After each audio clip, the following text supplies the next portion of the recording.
దేవునికి స్తోత్రం. ప్రియమైన వారలారా, రక్షకుడును ప్రభు అయిన యేసుక్రీస్తు వారి నామంలో మీకు శుభములు, వందనాలు తెలియజేస్తూ ఉన్నాం. దేవుడు మిమ్మలను, మీ బిడ్డలను, మీ కుటుంబములను దీవించి ఆశీర్వదించునుగాక. ఆమెన్. God bless you. దేవునికి స్తోత్రం. హల్లెలూయా. ప్రియమైన దేవుని బిడ్డలారా, మనం ఈ విశ్వాస యాత్రలో వెళుతున్నప్పుడు కొన్నిసార్లు దుష్టుడికి, అపవాదికి మనం అవకాశం ఇస్తాం. వాడికి అవకాశం ఇవ్వటం వలన మన జీవితంలో అగమ్య గోచరంగాను, బహు నష్టముగా, ఘోరమైనవిగా తయారవుతూ ఉంటాయి అని మనం గమనించగలం. మన జీవితాల్లో ఎన్నో నష్టాలు చవిచూసి ఉంటాం. కారణం ఏంటంటే అపవాదికి అవకాశం ఇవ్వటం వల్లనే. అందుకే పరిశుద్ధ లేఖనాలు ఏమని సెలవిస్తున్నాయంటే అపవాదికి అవకాశం ఇవ్వద్దు అని సెలవిస్తున్నాయి. చూద్దాము లేఖన భాగము. ఎఫెసీయులకు రాసినటువంటి పత్రిక 4వ అధ్యాయము 27వ వచనం మనం చూస్తే ఈ రీతిగా రాయబడి ఉన్నది. అపవాదికి చోటియ్యకుడి. దేవునికి స్తోత్రం. హల్లెలూయా. అపవాదికి చోటియ్యకుడి. ఈ విశ్వాస యాత్ర అనేది ఒక నావ, సముద్రములో ప్రయాణం చేస్తున్నటువంటి నావ లాంటిదండి. ఒక బోట్ లాంటిది, ఒక షిప్ లాంటిది ఈ విశ్వాస యాత్ర. చిన్న రంధ్రం పడితే ఆ షిప్కి కానీ, ఆ బోటుకి కానీ, ఆ నావకు కానీ క్రమక్రమంగా నీళ్లు ఆ షిప్పులోకి వచ్చి క్రమక్రమంగా మునిగిపోతుంది షిప్పు, ఆ బోటు, నావ. ఈ విశ్వాసయాత్ర కూడా అలాంటిదే. ప్రియమైన దేవుని బిడ్డలారా, దయచేసి గమనించండి. ఇంత చిన్న చోటు మీరు ఇచ్చారంటే మీ విశ్వాస జీవితం మునిగిపోతుందండి. మీ విశ్వాస జీవితము మునిగిపోతుంది.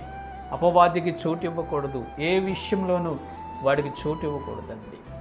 చూచే చూపులలో, మాట్లాడే మాటలలో, ఆలోచించే ఆలోచనలలో, చేసే క్రియలలో, ఉద్దేశాలలో, తలంపులలో, అన్ని విషయాలలో అపవాదికి మనము చోటీకొని చూసుకోవాలి. జాగ్రత్త పడాలి. మనల్ని మనం జాగ్రత్త పడాలి.